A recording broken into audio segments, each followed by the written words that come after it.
जैसे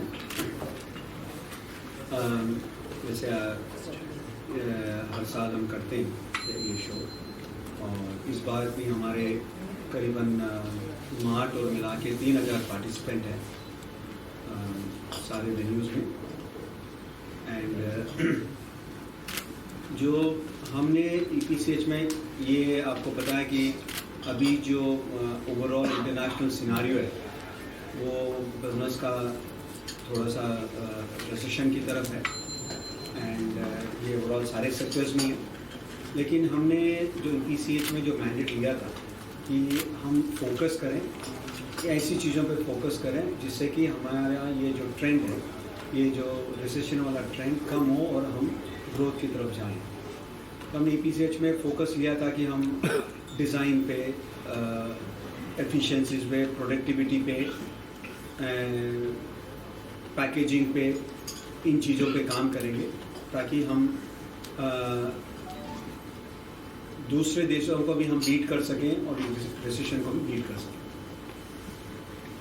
इसके हमें रिजल्ट्स अभी थोड़े दिखने शुरू हुए हैं। अभी जो हम डेटा देख रहे हैं दिसंबर जनवरी में थोड़ा सा अपस्विंग दिख रहा है हमें, जो पहले जो जितना लो था इसका अपस्विंग अभी दिख रहा है, और हमें लग रहा है कि ये एफर्ट्स हम कंटिन्यू रखेंगे, उस हिसाब से हम बहुत जल्दी वापस पॉजिटिव ग्रोथ में आ जाएंगे।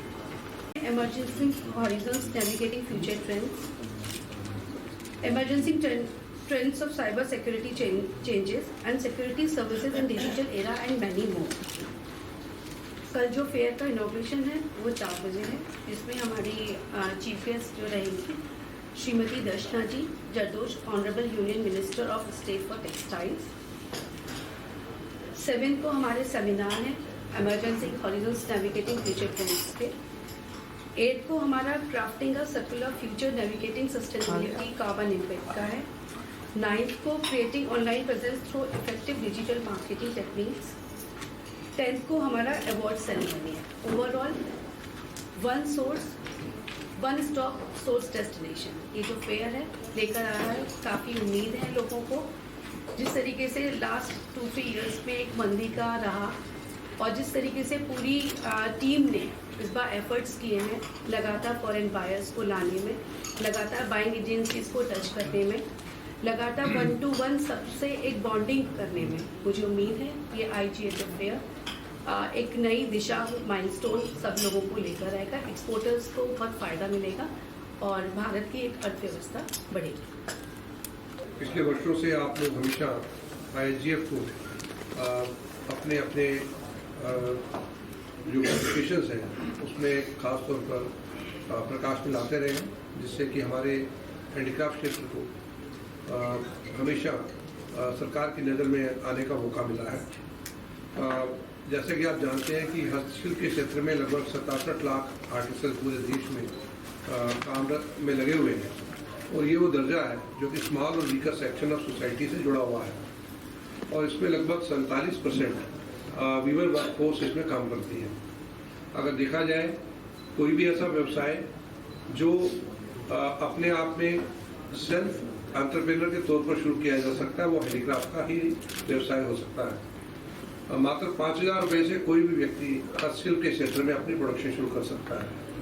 मुरादाबाद में पुराने टाइम पे और अभी भी एक धौनी लगती थी। धौनी में एक साइकिल का पहिया होता था, एक हवा भरने की मशीन होती थी, और एक साथ में मट्टी बनाते थे। जो लोग आर्टिसन अपने यहाँ आज भी अपने यहाँ घरों में वो मट्टी बनाते हैं। नवेद भाई, अभी भी आपके यहाँ होगा। सुबह 20 किलो पीतल या 10 किलो पीतल या 5 किलो अपनी क्षमता के अनुसार वो व्यक्ति पीतल लेके आता है, उस धोनी में उसे पिघालता है, पिघालने के बाद उसका प्रोडक्ट बनाता है, और प्रोडक्ट बनाने के बाद उसको बेच लेता है। ये प्रक्रिया है। ये जो 67 लाख आर्टिसंस है, ये जाहिर है कि 67 लाख आर्टिसन डायरेक्ट अपना कोई भी माल कहीं बेच नहीं पाते और बेच नहीं पाएंगे, ऐसा भी है। और ऐसी व्यवस्था पूरे वर्ल्ड में है, हर क्षेत्र में है। एग्रीकल्चर के क्षेत्र में भी है कि किसान डायरेक्ट अपना सामान सीधा मंडी में नहीं ला पाता। तो ऐसे में निर्यात एक बहुत बड़ा क्षेत्र है, जहाँ पर ऐसे प्रोडक्ट के प्रोत्साहन के लिए, ऐसे प्रोडक्ट की सेल के लिए उनको अच्छे दामों पर उनको बेचा जा सके। और ऐसे में निर्यात और ख़ासतौर पे जो हमारा जो आर्टिसंस है पीछे बैठा है उसको उसका उचित मुआवजा उसमें मिले, ऐसी एक पूरी व्यवस्था एक निर्यात प्रक्रिया में बनी है। पहले समय था जब मात्र 25, 50, 100, 200 निर्यातक होते थे और उस समय उस व्यवस्था में बहुत चंद लोग बाजार में स्थापित थे। आज की डेट में लगभग 11,000 निर्यातक हमारे हस्तशिल्प विकास जो हमारे एक्सपोर्ट प्रोमोशन काउंसिल है, निर्यात संवर्धन परिषद के साथ जुड़े हैं और ये पूरे ग्लोबल लेवल पर हमारे हस्तशिल्प के निर्यात को उस तरह से लेकर जाते हैं जैसा कि हमारे बायर्स को ये प्रोडक्ट चाहिए। हम लोग यहाँ ISGF के मार्फत B2B एनेबलर का काम करते हैं। B2B एनेबलर का मतलब हो गया हम लोग बिजनेस के लिए काम करते हैं। हमारे बायर नहीं है, हमारे बायर वास्तव में सेलर्स हैं, यानी जो माल हमसे खरीदते हैं वो माल वो आगे बेचते हैं और अगले मार्केट में पहुँचाते हैं। आने वाला समय बहुत ही बड़ा चैलेंजिंग का समय है। आने वाले 5 साल बहुत ही अपॉर्चुनिटीज और चैलेंज दोनों से भरे हुए हैं। अगर मैं अपॉर्चुनिटी की बात करूं जो कि आप लोगों को समझना चाहिए,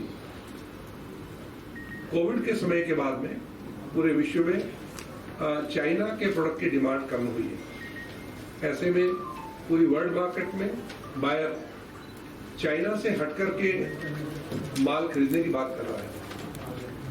अब वो ये तो सोच रहा है कि अगर चाइना का जितना माल खरीदता है बट चाइना +1 पॉलिसी में जा रहा है। जब +1 पॉलिसी में जा रहा है तो उसका मतलब जरूरी नहीं इंडिया है कि +1 कुछ भी हो सकता है। ये वियतनाम भी हो सकता है, कोरिया भी हो सकता है, ये थाईलैंड भी हो सकता है, ये कुछ और भी हो सकता है। तो हम लोग अपने आप को चाइना +1 और बल्कि चाइना अल्टरनेटिव के तौर पर हम अपने आप को लाने की कोशिश कर रहे हैं।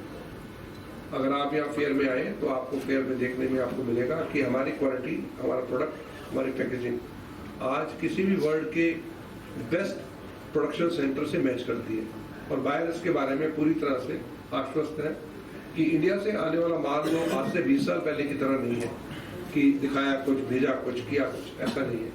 आज का समय में हम लोग बहुत अच्छी गुणवत्ता का माल पूरी वर्ल्ड मार्केट में बेच रहे हैं और यही हमारी जीत है।